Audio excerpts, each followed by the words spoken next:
Welcome to this week's episode of Being Human. I'm delighted to say my guest is Laurence McCahill. He is the co-founder of the Happy Startup School, which, as the name suggests, is renowned for producing many startups. I first got to know you through a previous guest, Jack Hubbard, who I know is a mutual connection. So, Laurence, welcome to the show.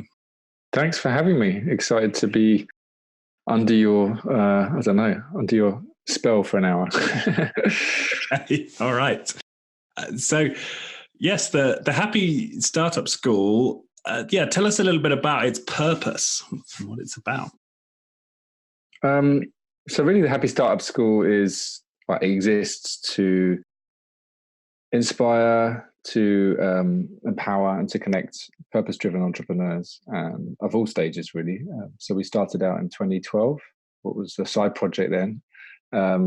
Really to help startups, but more and more we're working with more experienced entrepreneurs, some of whom have come on their journey with us, but also lots of people who are looking to think of business in a different way, and not necessarily in the startup phase, but looking to get some of that energy that comes from new ideas, innovation, creativity. So we're really a school, an alternative business school, but more and more a community of entrepreneurs who think a bit differently about business and are looking to connect with others that are doing the same. So that comes in the form of programs. We run events, and we also have an online community and courses that give people a gateway to this new way of thinking, and also the rich connections you can make from being part of this, because I think it's quite a lonely journey being an entrepreneur. I'm sure you might have come across that yourself. And so if you can surround yourselves with other people who think the way that you do, but also share the same values, and I think that's key to doing work differently, is really connecting with people who are going through similar battles. Right. Yeah. So a community as much as anything else, right? As much as it being a school. An accidental community, really. There was someone actually who we worked with for quite a long time who wrote us a nice quote the other day, which was, it's the work we're doing is as much the circle of people around us as much as the program and the courses that we offer. And it's just it almost self-selects to some great people who just seem to attract themselves to the ethos of what we're about, which is really not putting money at the heart of our businesses, really, which is quite kind of counterintuitive. But money is important, but it's not the sole goal. And I think that's a nice filter for the kinds of people we meet and the people that come to our events, that they're not there to sell to each other or to gain from each other. It's really about learning from each other. It's about sharing and being open and honest and collaborating, and that leads to some great outcomes for everyone. So that's, I guess, an accidental byproduct of the work we're doing, is the community that's been formed. And for us, it's been a great opportunity, but also something else to grapple with on this journey. Right. When you say grapple with, what does grappling with your community look like? Sounds a bit wrong, doesn't it? I guess it's just partly a responsibility, because we feel like we want to support everyone who comes our way, whether or not they can pay to come to one of our events, but whether it's someone just following on us on our list or needing a bit of a guidance. So partly the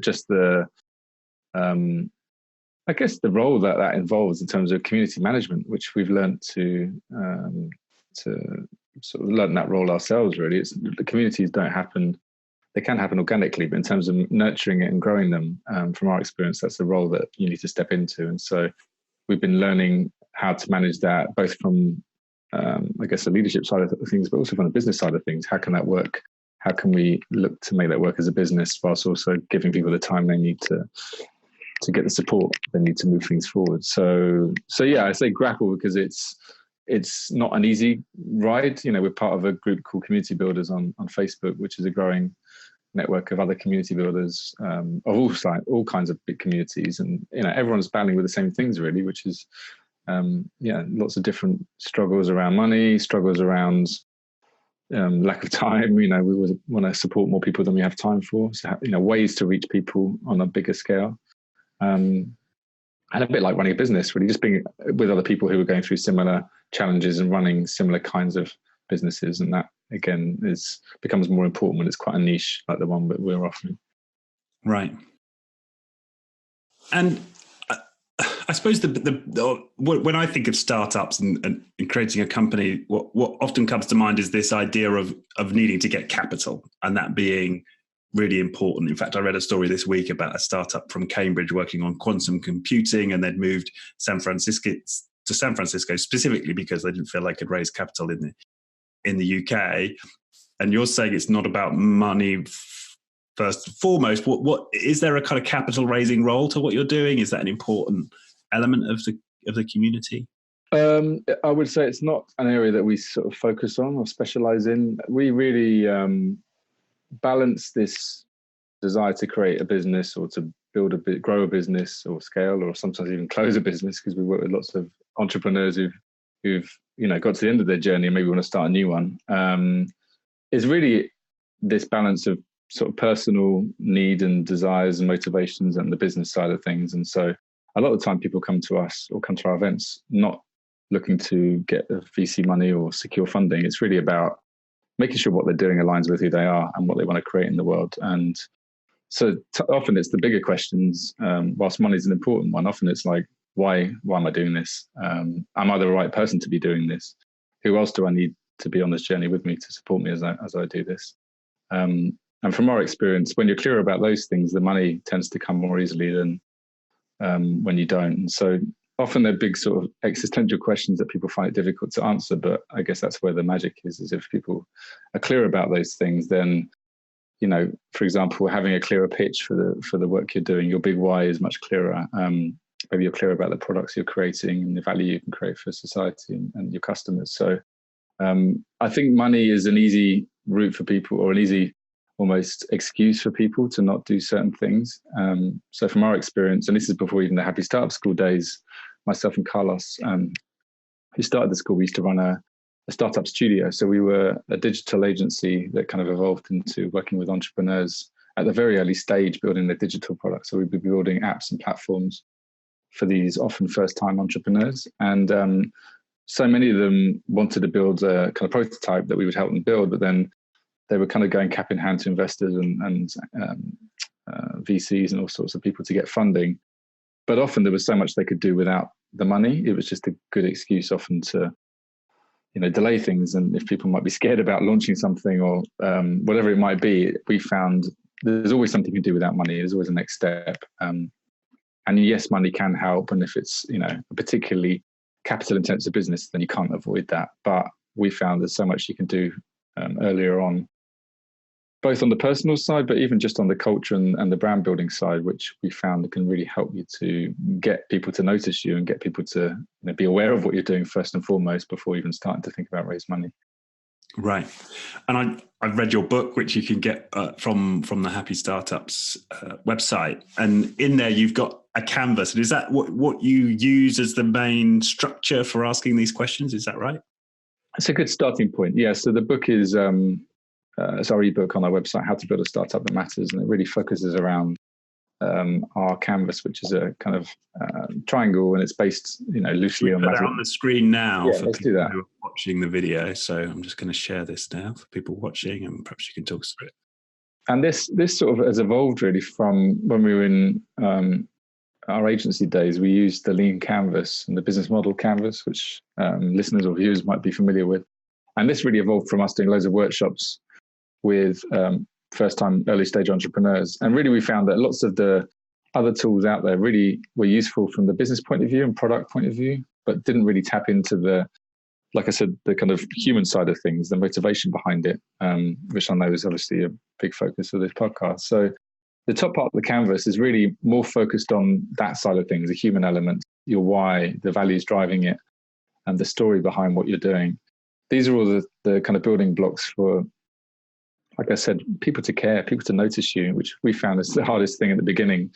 Often people think that, a good idea and a good product is going to get people to notice them. But actually, we found that it's the stories and the language you use that really helps people to understand that. And then the lower half of the canvas is much more focused on the nitty-gritty about the business and the business model. So what problems are you solving? Who are you solving them for? And what solutions are you proposing that will help to make their life better? And these are all things that you can play around with. But we found the top part of the canvas is more your why, and that shouldn't really change too much. It might take a bit more work to get there in terms of really clarifying that and working with your co-founders if you have them, or a team if you have them, but really getting clear on that sort of North Star. And so that the lower half of the canvas allows you to experiment within that. So what we found when we started Happy Startup School was we were super clear about our why we were doing this, what were the values at the heart of what we were doing.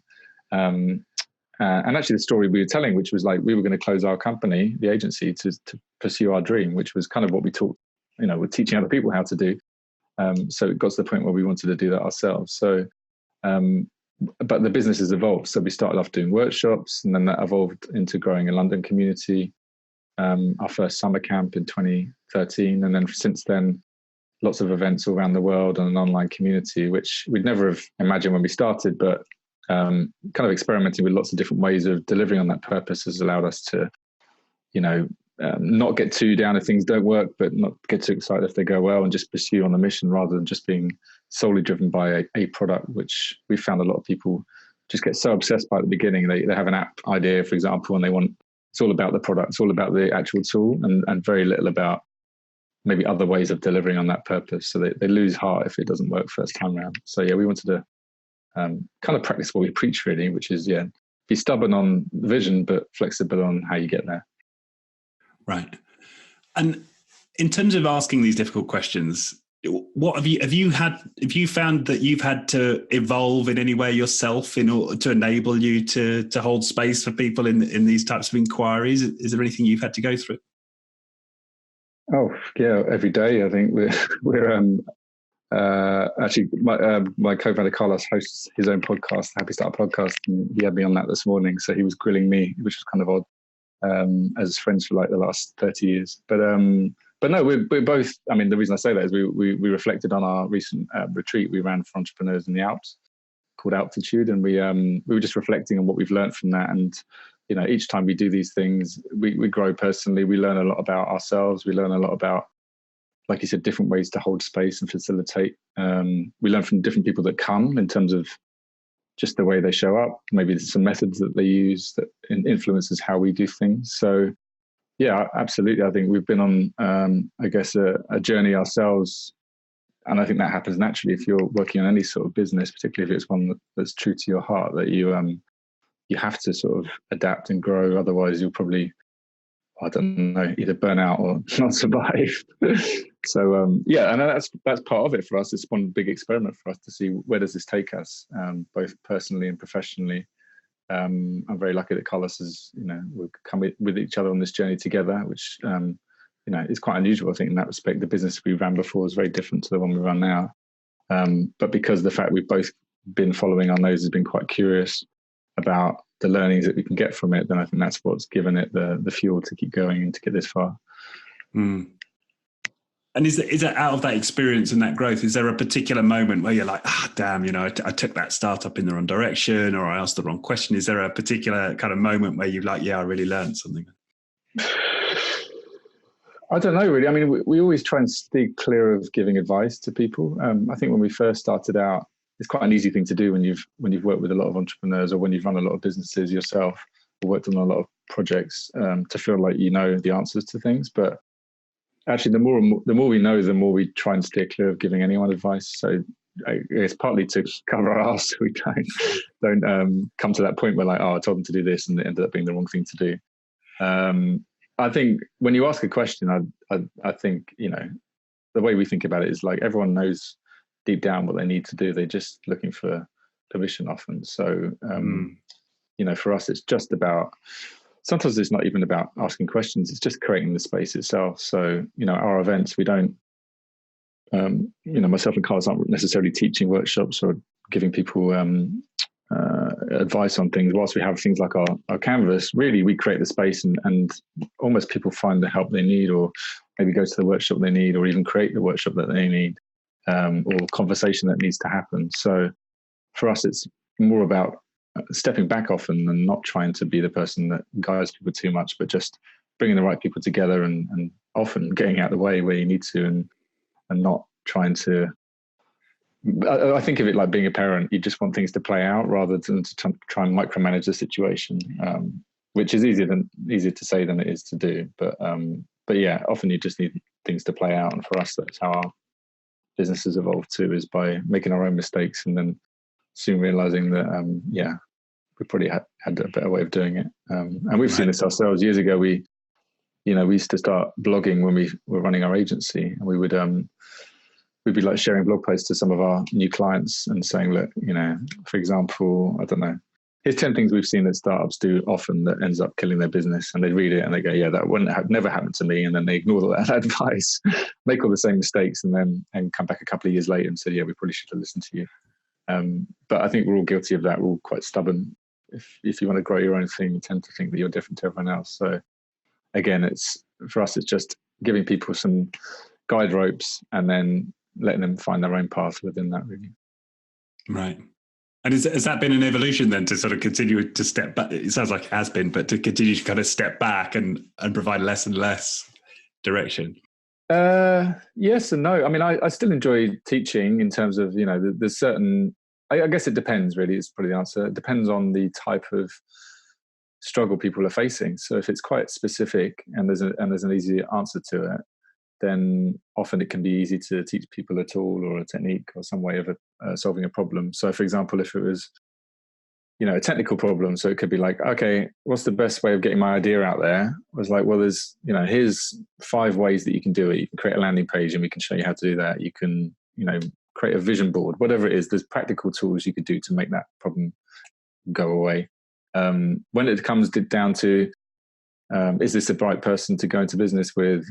Should I be doing this for the next 10 years? Do I need to take on this money? All the bigger questions which don't necessarily have a simple answer. Then it's really about probably stepping back and giving them not just a space, but also a wider perspective that we can offer. So particularly at the retreats we run, there'll be 20 odd people who will have different viewpoints maybe, or different experiences based on either their industry, their role, and their life experiences and business experiences. So for example, at this last event, we had, environmental scientists, we had social entrepreneurs, we had tech entrepreneurs, we had community builders, a whole wide range of people who, again, all have their own way of approaching something, and they might ask a different question than anyone else would. And if you get viewpoints from all these people, which often happens at these things, then yeah, you probably find your own path, but it's not just one person telling you to do something. It's, you take the bits you need from all the different perspectives. And that for us is where the magic is, really, is getting those fresh eyes on what you're doing. And yeah, you make a decision yourself based on a much more rounded view of the problem. Yeah. And so you must have seen, hundreds of startups come through.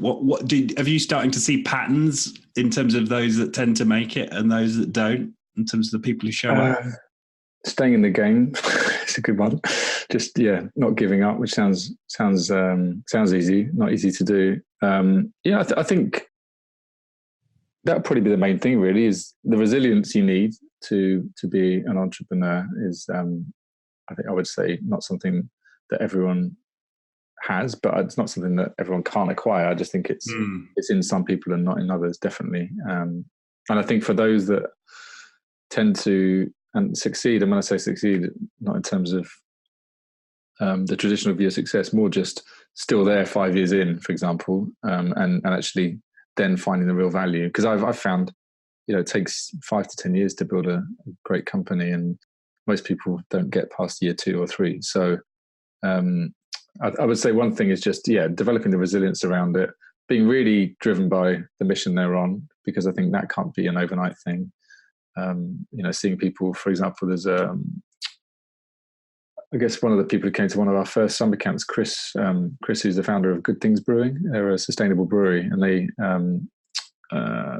brew amazing beer based out of, they're close to Brighton.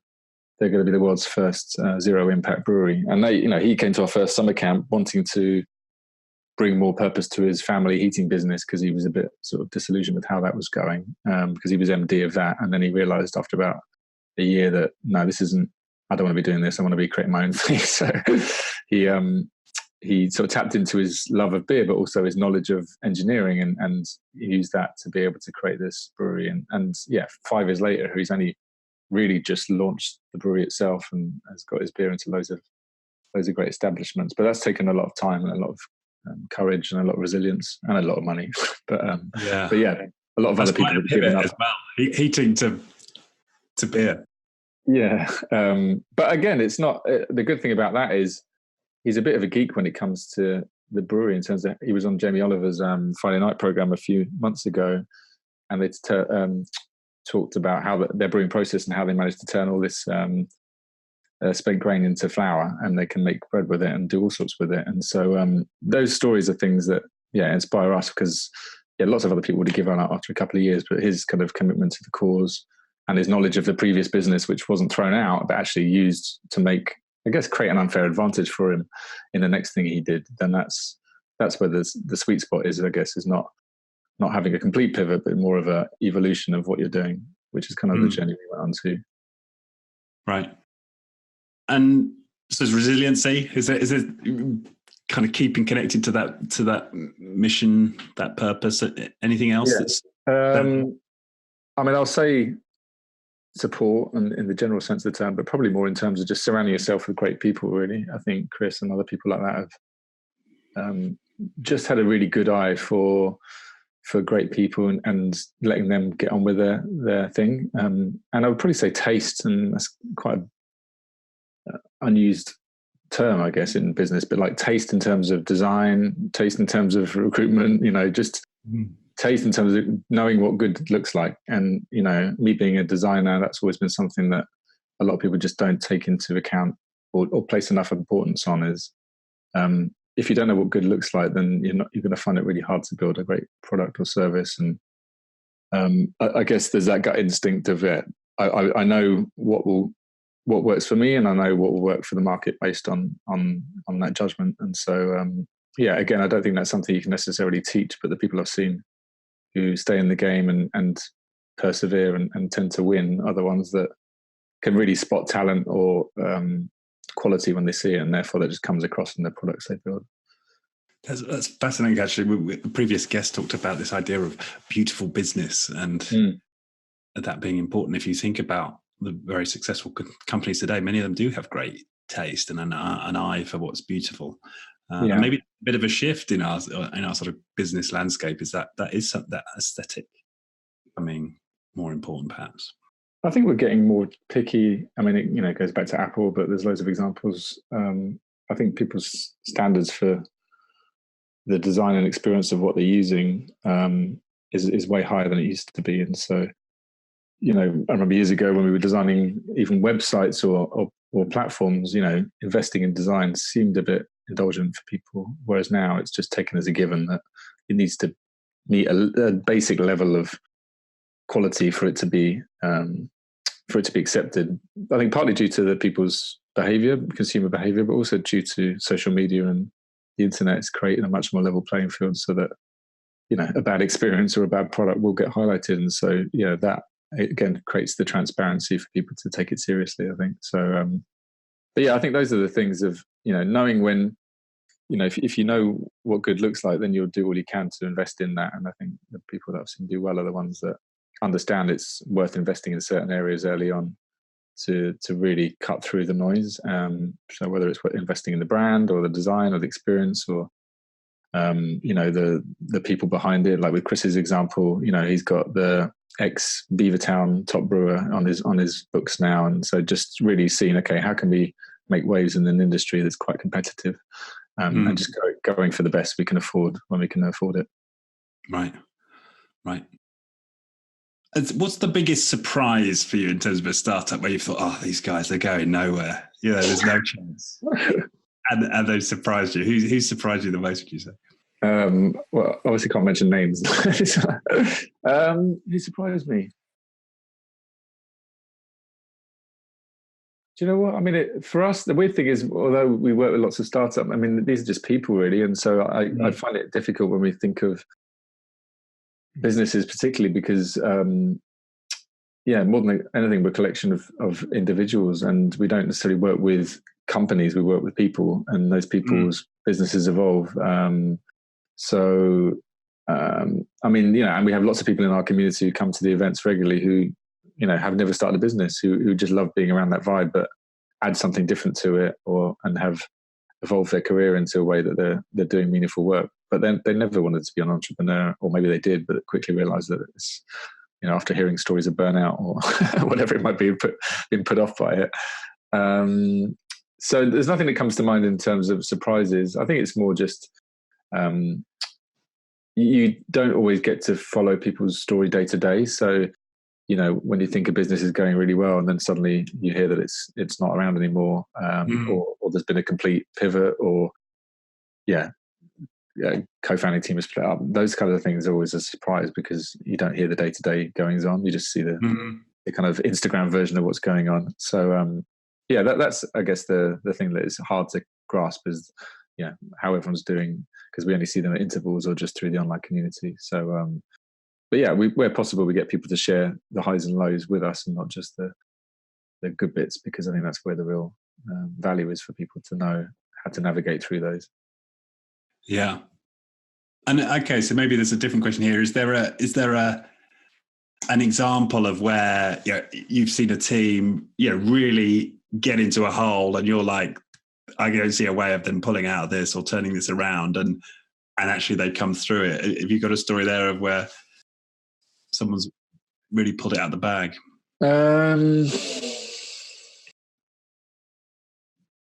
I think off the top of my head, really, there's nothing that comes to mind. And there's a lot of sensitive. I'm just thinking the ones that come to mind are very sensitive too. So I suppose you're in a different position. You can't necessarily share, even if you can just share this sort of broad brush. I'd say there's nothing in particular. I mean, more than anything, it's I guess what we're teaching is a lot of soft skills, really, that we give people so that they can do this stuff themselves. So we're not necessarily working one-to-one with teams, going in there and like working with them. We're not like an accelerator in that way, or an incubator. We've got thousands of people that have been part of the community that some we work more closely with. So we coach some founders one-to-one, or we have the events where it'd be like anything from 20 to 150 people there. But we're kind of like dipping our toes into loads of different people and their projects over time. So that's why there's nothing that comes to mind off the top of my head, because we're not like putting people through their paces, right. You're not holding their hands through these moments. It's like you're creating this and nurturing this community and these events. Yeah, exactly. And that's, I guess, we probably started out thinking we'd be doing more of the former in terms of working with small cohorts, just a traditional almost accelerator model with a bit of a twist. But we realized quite quickly, actually, that would never work for our community, because we talk a lot about success and what that means for every individual business owner. And, if we looked at it solely that way, then, and people often say this, what are the success stories from your community? And, a lot of the time the success stories aren't a traditional business success story. It is someone closing down the business or deciding to live off a small holding in Scotland or whatever, like the random stories of, life or business changes that weren't necessarily where they wanted to go to, but were the right thing for them to do at the time. So I guess when we ask these big questions, people often think, maybe this business isn't the best route for me to do the thing I want to do. But best to know that now rather than spend the next 10 years trying to pursue it. So that's why we always struggle with some of these questions, is because, the community is a diverse mix of all sorts of individuals and businesses and change makers, and that can come with all sorts of different outcomes for people depending on where they're at and what they need at the time.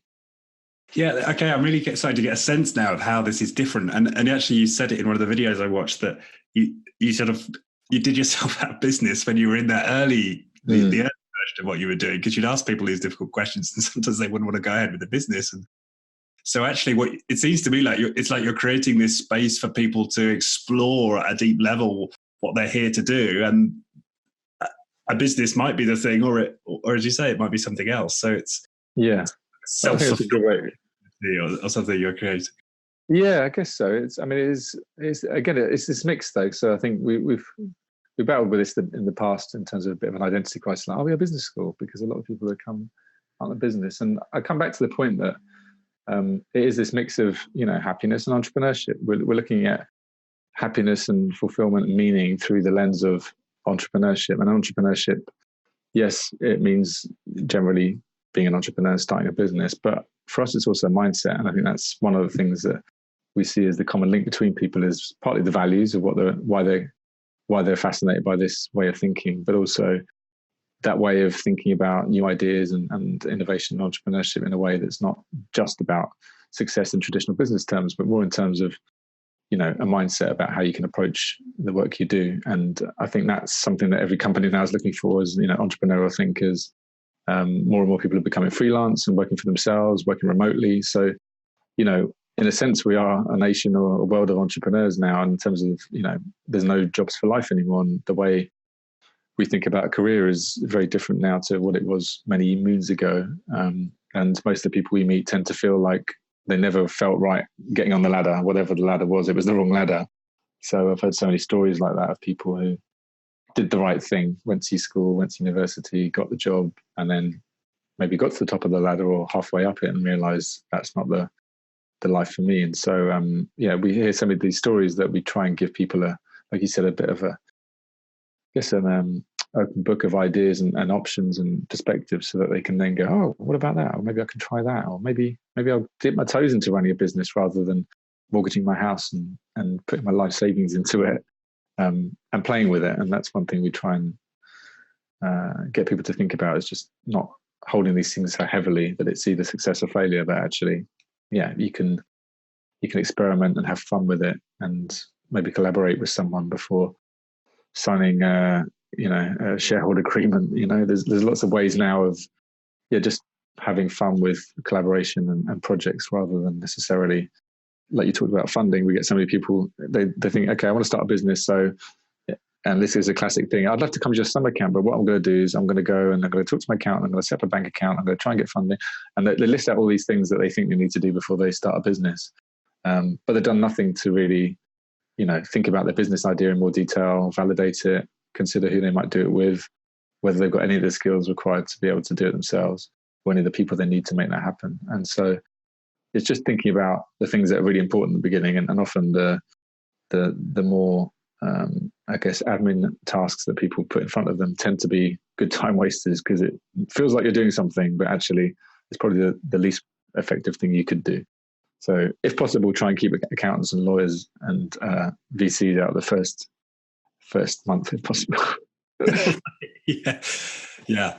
But the other thing that's emerging for me as well is that this difference perhaps between a traditional incubator or accelerator, not I've really ever been through one of those processes, but that's in a sense its own form of ladder, right? It's not, you're not an employee in a corporation, but you've got this expectations of where you're going to be at certain points, and you take on funding at this stage and this stage, and it's sort of very much a sort of win-lose type competitive environment. And I now am getting a sense that it's a very different quality of environment you're creating. I think you're right.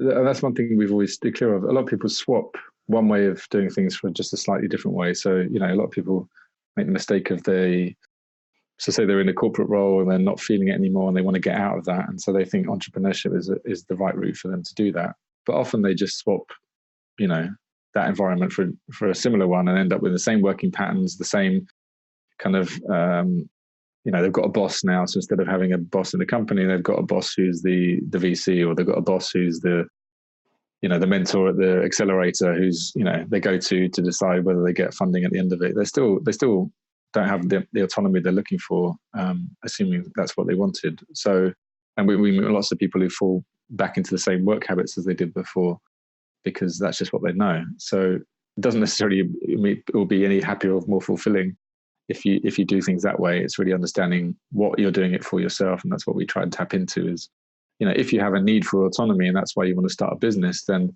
maybe those other ways of doing it aren't right for you because they will feel too restrictive.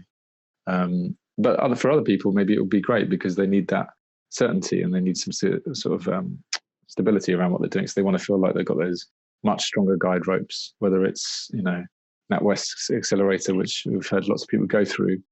For lots of people we meet, they're like, okay, it's just not what I want to do. I did it. I got the free desk space, whatever. I learned a bit, but it was too prohibitive in terms of how we could do things. For other people, it's like that's exactly what they need, and it's really understanding what drives you and what you want, and the kinds of way you want to work, really, because like you said, the one thing we don't want is, one winner and 1,000 losers, which, if you look at something like Y Combinator, which would be the most successful accelerator in the world, that's what they're betting at, right? They're going for the unicorn who's going to be the next Stripe or Uber or Airbnb. But there'll be lots of others who fall by the wayside who don't get anywhere near that. But that's okay, because that's their model.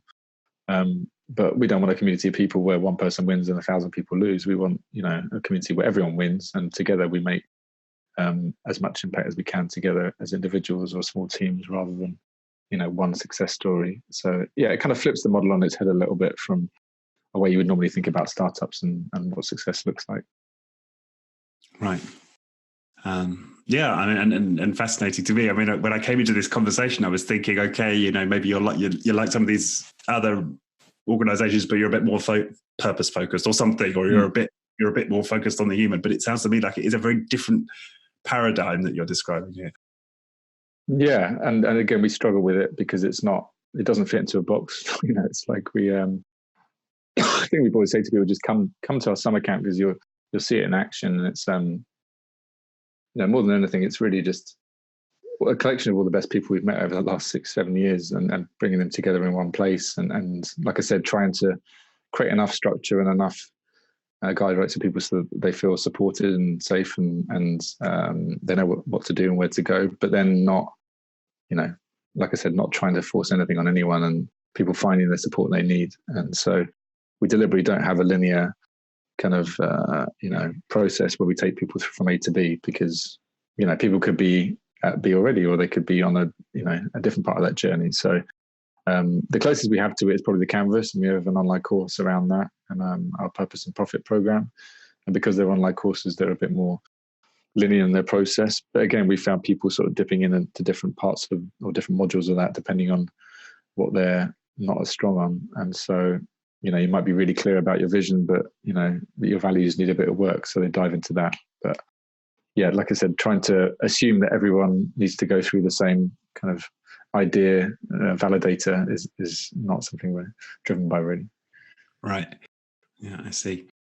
So you've talked about the events, the online program. Where do you feel like you're going next with the community? Is there a current boundary you're pushing at right now?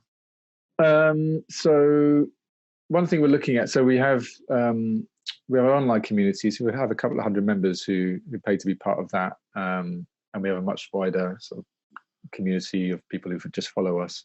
We're looking to create more of a group coaching program. So that's the next thing for us. Is we have the events, we have the online community, but there's a lot of people in the community who need more sort of high touch support, and we found lots of value from small group sessions. So we host a monthly event in Brighton and in London called Ideas Cafe, which is a free coffee morning, and that's based on a very simple format where we get people into small groups sharing their struggles and challenges around the work they're doing.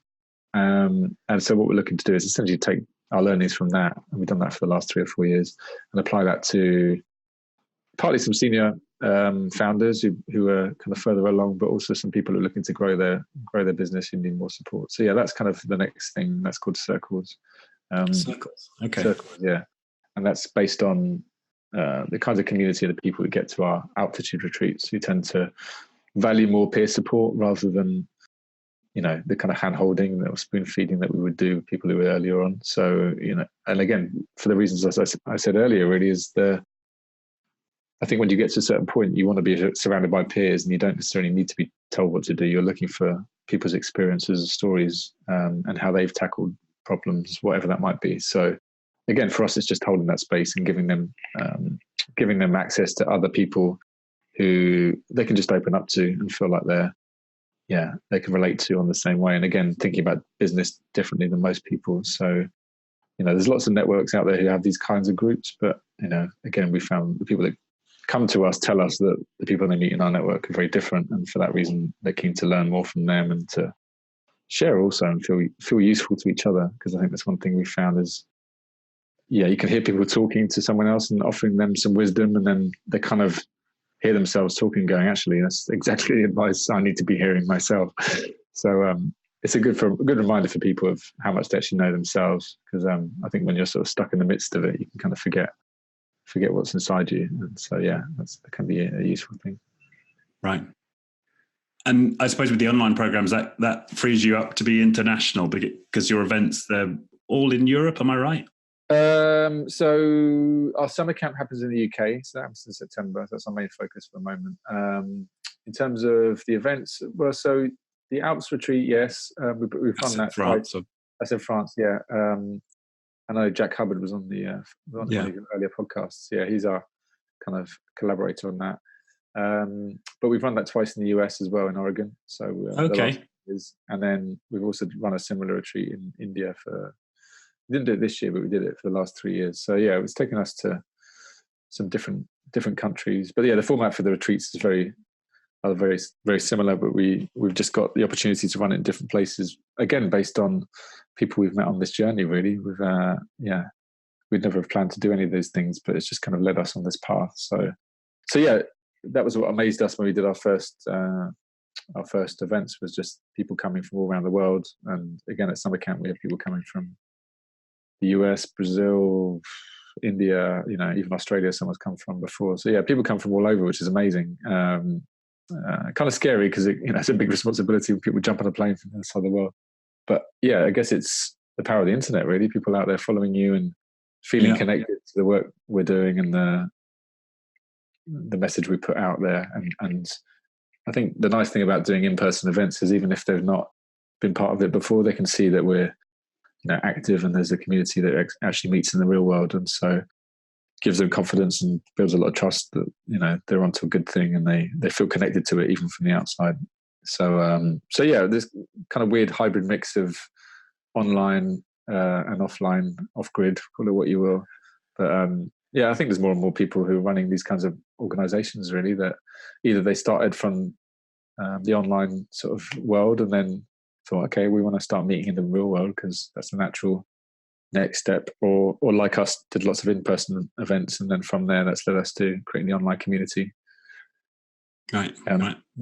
Again, mainly from a need from the community to stay connected, really, because we don't just want to do one-off events and then get really inspired, get loads of energy from it, and then go off and go back to our old routine. So yeah, it's a good way to stay accountable to each other and to keep supporting each other through the thick and thin.